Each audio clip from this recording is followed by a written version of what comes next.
কি ব্যাপার? হাজির কি যাইতেছ কোথাও? তুমি ধারতে আমার আবার কোথাও যাও নাকি? সত্যি? ও চোখের সামনে থাকো তুমি, যেও না কো আড়ালে, প্রাণটাই আমার চলে যাবে তোমাকে হারালে। তুমি চাইলে ছাত সমুদ্র দেবো যে পারি, তোমার জন্য মরতে পারি, ও তোমার জন্য মরতে পারি। এবার আমি একটু শুনতে চাই আমার এই রশিদ হাজবেন্ডের কাছ থেকে কি নতুন কোনো মতলব আছে নাকি আবার? আসলে মতলব না, অনেকদিন পর জানি মনে হইলো যে তোমার আমার মাঝখানে এই ভালোবাসাটা মনে হয় একটু ওই দূরত্ব হয়ে গেছে। বুড়াবার সাথে ঢং করা লাগে না, আগের মতোই আছে। শোনো শোনো, ভালোবাসার জন্য কোনো বয়স লাগে না, কিসের বুড়ো আর জুয়ান। তোমার আমি যখন আনছি তখন আমার চুল হয়তো কালা ছিল, এটা ঠিক আছে, এখন সাদা আল্লাহ বানাইছে, আমি কি করবো? এই জন্য কি আমার মনটা বুড়ো হয়ে গেছে? হ্যাঁ, কি কইতেছো এটা আগে কও, আমার তো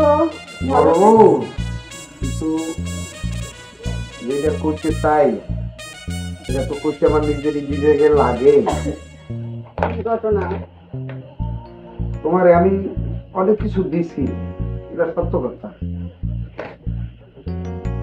কিন্তু তার বিনিময়ে আমার যেটা প্রাপ্য ছিল তুমি ওটা দিতে পারো নাই, এটাও আমার জন্য একটা কষ্ট। কিন্তু তারপরও কিন্তু আমি ওই কষ্ট নিজের বুকের ভিতরে রাখিয়া তোমারে কিন্তু আমি ভালোবাসি দেখতে। আচ্ছা বাদ দাও, কি করবে এটা কও। না, এখন আমার মনে হয় তোমারই বলা উচিত, আমার আসলে কি করা উচিত। দিনের মনে দিন চলে যেতে আছে, পরবর্তী বংশধর নাই, আমার এত বড় সম্পদ কারা রক্ষা করবে, কারা ভোগ করবে? আমি তো এই মানুষই পাই না, আমি কি করবো কও তুমি? হ্যাঁ, আমি তোমাকে যত সুখ শান্তি দেওয়ার আমার পক্ষে সম্ভব আমি দিছি, কিন্তু তোমার কাছ দিয়া আমার যেটা আশা ছিল আমি কিন্তু সেই জিনিসটা পাইনি। তার জন্য তোমার যে আমি দোষারোপ করতেছি তাও না, আল্লাহ দেয় নাই, আমি কি করবো? আচ্ছা তুমি কি বলতে চাইতেছো হেডা আমার কত বুঝায়? আমি বুঝে কইতে চাইতেছি যে আমার এত বড় ধন সম্পদ, জায়গা জমি বাড়ি, এগুলো কিরা ভোগ দখল করবে? আমি মারা গেলে এগুলোর মালিক কে হবে? আমি তো কোনো বংশধর রাখতে যাইতে পারলাম না, তাহলে আমি এখন কি করতে পারি? কারণ তুমি যদি আমারে কোনো রকমের বুদ্ধি না দাও, কোনো উপকার না করো, তাহলে তো আমি সামনে আগাইতে পারবো না। তা তো অবশ্যই, আমাকে এত বড় সম্পত্তি এগুলো তো দেহার লেগেও তো ফেরত দরকার আছে না? কও আমি তো ওইটাই বুঝেছি। তাইলে এখন কি করতে হবে? আমাকে এত বড় সম্পত্তি রক্ষা করার জন্য অবশ্যই তো একটা বংশধর দরকার আছে। আমি তো এটাই তোমার বুঝাইতে চাইছি। তাইলে তুমি আমার জন্য একটা ছোট বোন নিয়ে আসো। কি আমি পাইতেছি একটা ছোট বোন? আমার বাসে আমি কোনোদিন চিন্তাও করি না যে এত সহজে তুমি এরকম একটা সিদ্ধান্ত হতে পারো। তোমার সুখ আমার সুখ, আমার সুখও তো তোমার সুখ, আর দুইজনের সুখ যদি বাঁচিয়ে রাখতে চাই অবশ্যই আমাকে বংশের একটা বাতি দরকার। এই একটা বাতির জন্যে, একটা বাতির জন্যে আমি এই কথাটা তোমার কাছে তুলছি, আর কিছু না। কি হাসির সময় তুমি কষ্ট পাইতেছো কেন? এখন তোমাদের আনন্দের সময়।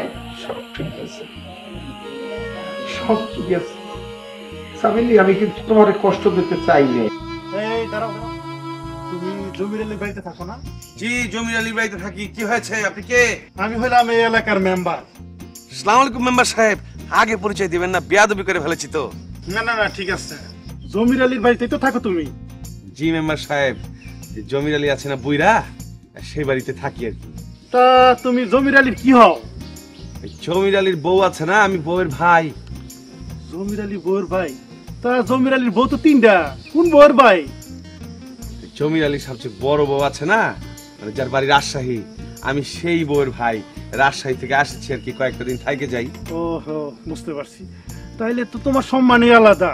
তুমি হইলা জমির আলী বড় বউয়ের ভাই, আর ওই যার একটা বাড়িতে থাকে জমির আলী ছোট বউয়ের ভাই, তারাই তো দেখি জমির আলী সবসময় আপনি আপনি করে কয়। তোমারও কি আপনি করে কয় নাকি? না, আসলে হয়েছে কি, আমাকে তো আপনি করে বলে না, আমাকে তুমি করে বলে। কও কি তোমারে তুমি করে বলে কেন? আমি আসলে পাইতে পারছি না, আমাকে তুমি করে কেন বলে, আমি জিজ্ঞেস করে দেখবো নাকি? হ্যাঁ হ্যাঁ, এই ব্যাপারটা তুমি না তাড়াতাড়ি জিজ্ঞেস করে দেখবা। তুমি হই তোমার সম্মানটাই আলাদা। তুমি হইলা জমির আলী বড় বউয়ের ভাই, আর ওই ছোট বউয়ের ভাই ওইটার আপনি করে কয় আর তোমারে তুমি করে কয়, এটা একটু খারাপ দেখা যায় না? ভালো কথা বলেছেন মেম্বার সাহেব। আমি বড় বউয়ের ভাই, আমাকে আপনি করে বলবে না, আমাকে তুমি করে বলছে। আর ছোট বউয়ের ভাইকে আপনি করে বলছে। মগের মূল্য পাইছে নাকি? দেখে নিব আমি জমির আলীকে। না না না না, মাথা গরম করো না। আরে শোনো, আমি হইলাম এই এলাকার মেম্বার। আমি টাকা পয়সা খরচ করে যে মেম্বার হয়েছি, এই যে সবাই আমার সম্মান করে। আর টাকা পয়সা কি জীবনের সব? সম্মান একটা ব্যাপার স্যাপার আছে না? টাকা পয়সা দিয়ে জীবনে কি হইব? আর তোমার যদি সম্মানই না থাকে, টাকা পয়সা দিয়ে কি হইব? জমির আলী সম্মান দিবে না, জমির আলীর বাপ সবাই এসে সম্মান দিয়ে যাবে। বলে দিলাম ভাই, আমি রাজশাহীর ছেলে ভাই। ভাই এখন আর কথা বলতে ভালো লাগছে না, আমি চাই ভাই। আসসালামু আলাইকুম। হ্যাঁ।